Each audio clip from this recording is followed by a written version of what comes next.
বলা আছে আমাদের দেশের সংবিধানে, কিন্তু শুধুমাত্র অর্থনৈতিক সাম্যতার কথা বলা নেই। কিন্তু সংবিধানের একটা বেসিক পারপাস রয়েছে, আমাদের রাজনৈতিক সাম্যতা আছে। সকলের এখানে যারা উপস্থিত হয়েছেন তারা প্রত্যেকের ভোটের মূল্য হচ্ছে এক, অর্থাৎ প্রত্যেকেই টাটাই ভোট দিক, টাটার যিনি এখন কর্তা রয়েছেন তিনিই ভোট দিন, বা রিলায়েন্সের কর্তা রয়েছেন তিনিই ভোট দিন, একজন সায়েন্টিস্ট ভোট দিন বা আপনি ভোট দিন, সকলের ভোটের মূল্য এক। তাহলে আমরা রাজনৈতিক সাম্যতা পেয়েছি। আমরা কিন্তু এখন অর্থনৈতিক সাম্যতা পাইনি।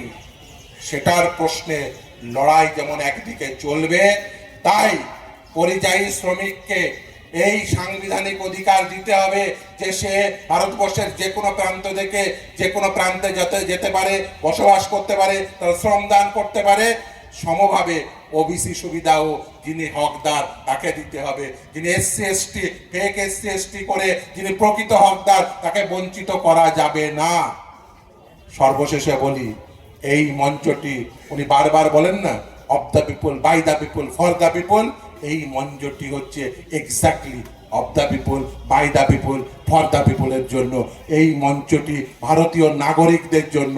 যে আপনাকে ঠিক করতে হবে, আপনি ভারতীয় নাগরিক হিসেবে ট্রিটেড হতে চান কি চান না, আপনি ভারতীয় নাগরিকদের সঙ্গে সহমত হতে চান কি চান না, আপনি সংবিধান বাঁচাতে চান কি চান না।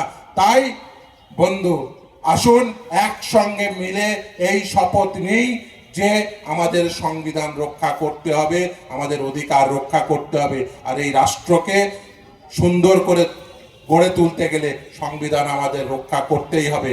আর বিশেষ করে যারা শাসন ক্ষমতায় রয়েছেন তাদের অবশ্যই বলবো, সংবিধান আপনারা নিজেদের স্বার্থে বাঁচান।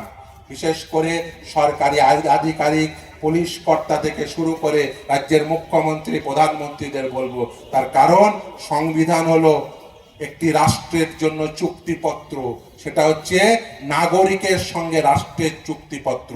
এই চুক্তিপত্র যদি আপনি ভেঙে দেন তাহলে কিন্তু নাগরিকরা যে ট্রিটমেন্ট দেবে সেই ট্রিটমেন্ট নিতে পারবেন না।